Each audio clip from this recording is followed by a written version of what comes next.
This is Suzanne Wagner. Welcome to the Numerology and the Astrology for August 9th, 2020. If you add all those numbers together, you get the number 21, and if you add the 2 and the 1 together, you get the number 3. In this wildly chaotic world, finding your own place of personal happiness does become a choice. Externally, you do not need the world to define what makes you happy. In past centuries, life was hard for our ancestors. They discovered ways to create their own happiness, which is the number 3. They would put together barn dances. They did not need a fancy space to have fun. They would do a big family picnic. I know that is a problem with COVID right now, but you could also do a small intimate family picnic. They would write deep, intimate letters to each other. They would find a way. Life has a tendency to want to seek out things that make this life full.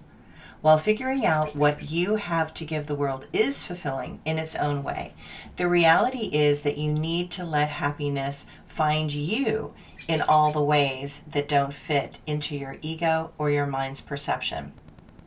Surprising things can put a smile on your face. Silly things also. Big things do not need to be planned to make something shift your mood. In fact, the little things all piled together are very capable of making a huge difference in the long run.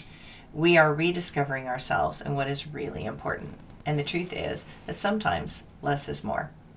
So in this day of the number 3, which is a number of positive mind, do something positive. Shuffle the deck a little bit, mix it up. Do something a little bit more spontaneous and a little bit more fun. The astrology today. The moon is in Aries, giving permission to push some boundaries.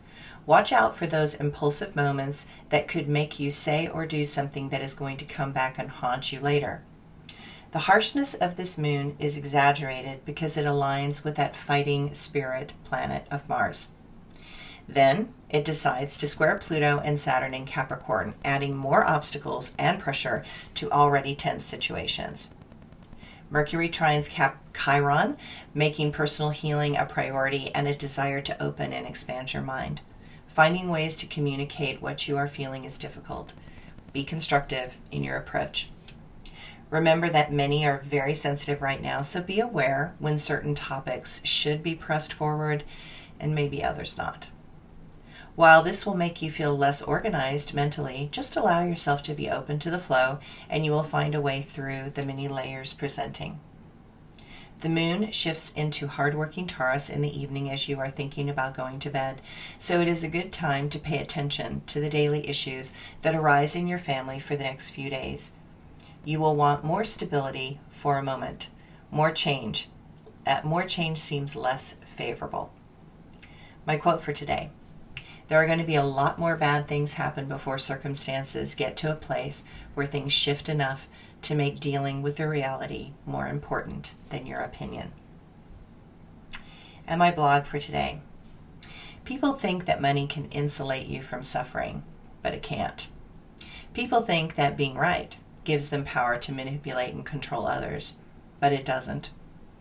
People think that their opinion is the only one that matters, but others will disagree. You are in a world where suffering is a burning pathway that is designed to tear down the walls that you use to separate yourself from this reality. Struggle is a natural process to manifest in this density, but suffering is a choice. But there are minds that suffer, and then there are bodies, ecosystems, and animals that suffer. I care not that your mind is suffering, because you are generating that yourself. I care about those that are physically suffering at the hands of those that use their minds as a weapon against those that they deem less than. I care about the terrible harm and misery that minds can justify and create. I care about the suffering that those minds will create in the future, and the karma that they will inflict upon not just themselves, but their own soul.